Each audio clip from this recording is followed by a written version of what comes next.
porque entre os espaços extra e intracelulares deve haver uma isoosmolalidade. Por exemplo, se houver hipoosmolalidade plasmática em relação ao intracelular, haverá passagem de água do espaço extracelular para o intracelular para que retorne a isoosmolalidade. A consequência disso é que haverá um aumento de volume da célula, e se essa célula for, por exemplo, o sistema nervoso central, poderá ocorrer edema cerebral e todas as suas consequências.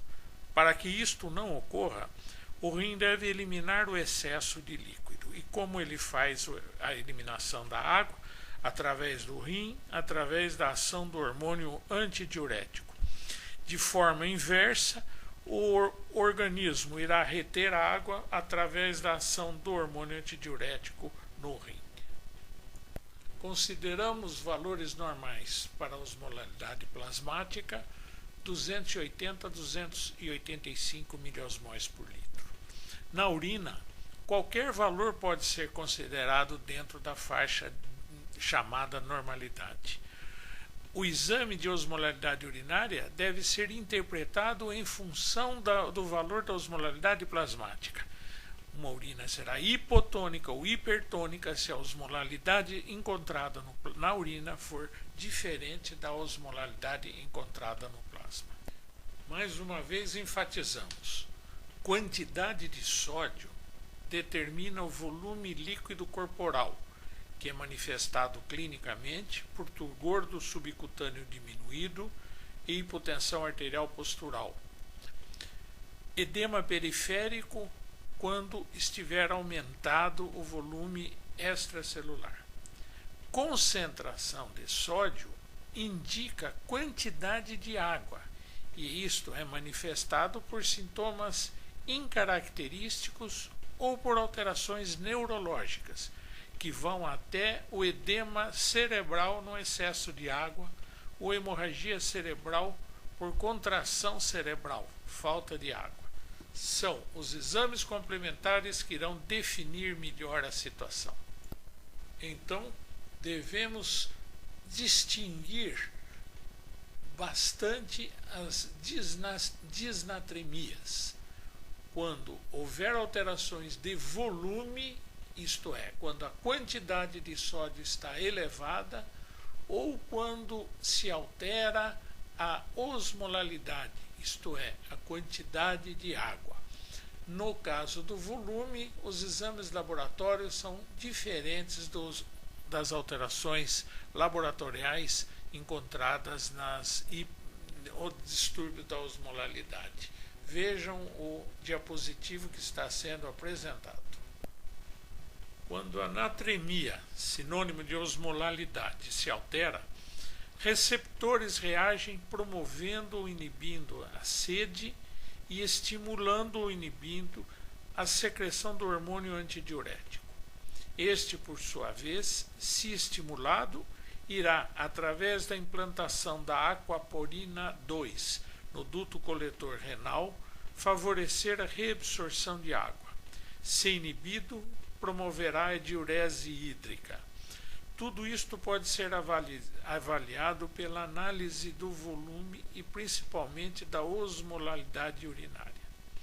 Em tempo e repetindo o que já havíamos afirmado, não existem valores normais de eletrólitos ou osmolalidade na urina, mas valores esperados em função da clínica e das dosagens plasmáticas.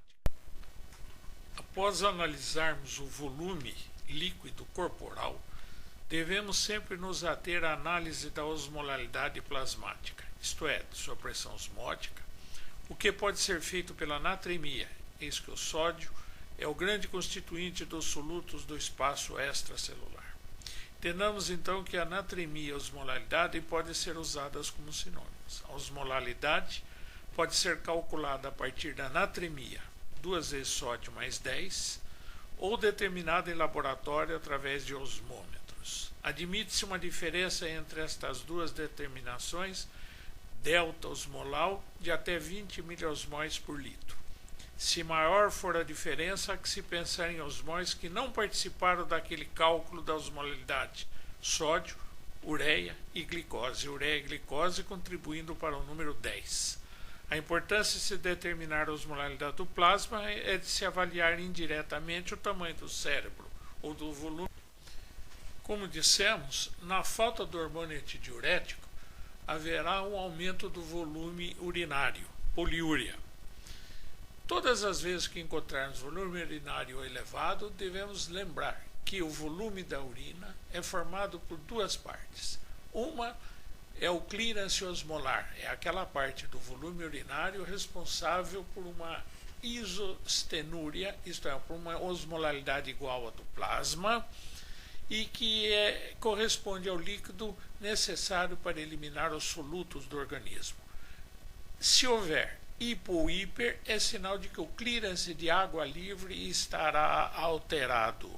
Isto é muito importante no tratamento das poliúrias e na sua interpretação. Ao analisarmos hiponatremia, devemos, em primeiro lugar, lembrar que hiponatremia significa excesso de água relativo ao soluto.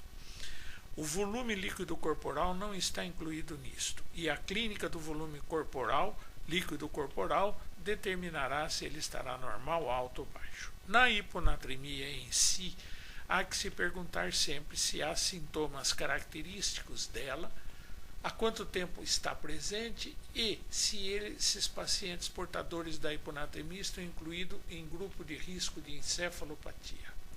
O organismo se defende da hiponatremia eliminando os osmolitos intracelulares. Se nós não desconhecermos esse fato e tratarmos a hiponatremia com agentes hiperosmolares, e rapidamente poderá haver o desenvolvimento da mielinose pontina, principalmente em determinados pacientes que são os possuidores dos fatores de riscos que são vistos no diapositivo que está sendo apresentado no momento.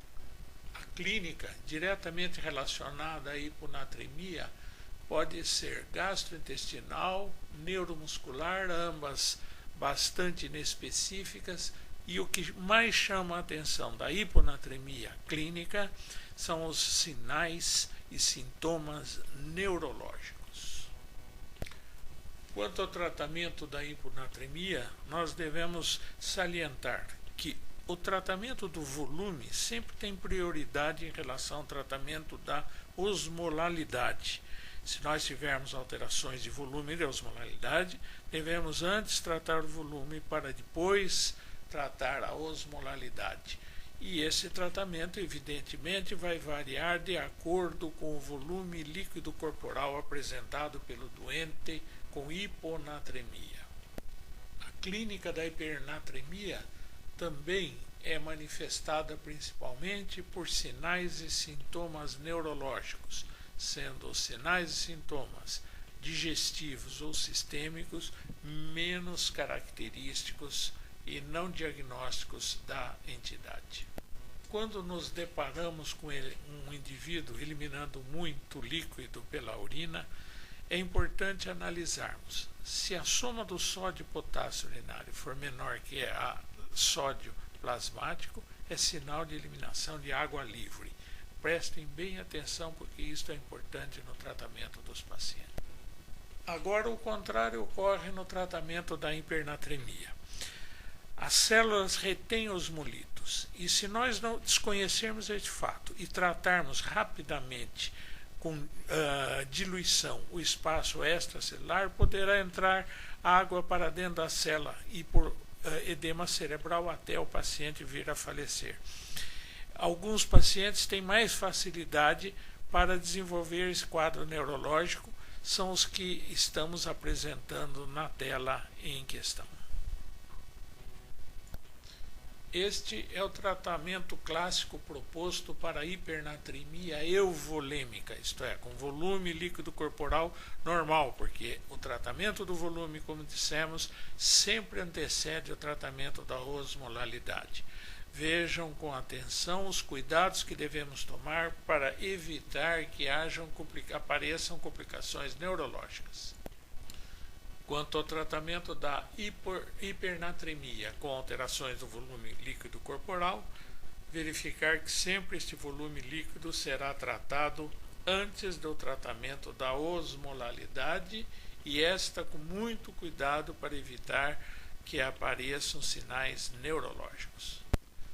Tente solucionar este caso antes de ouvir as respostas.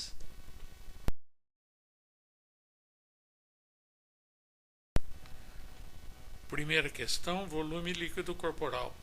Segunda, patologia cerebral, impedindo a sensação de sede. E terceiro, se a osmolalidade for a 100 miliosmóis por litro, 9 litros por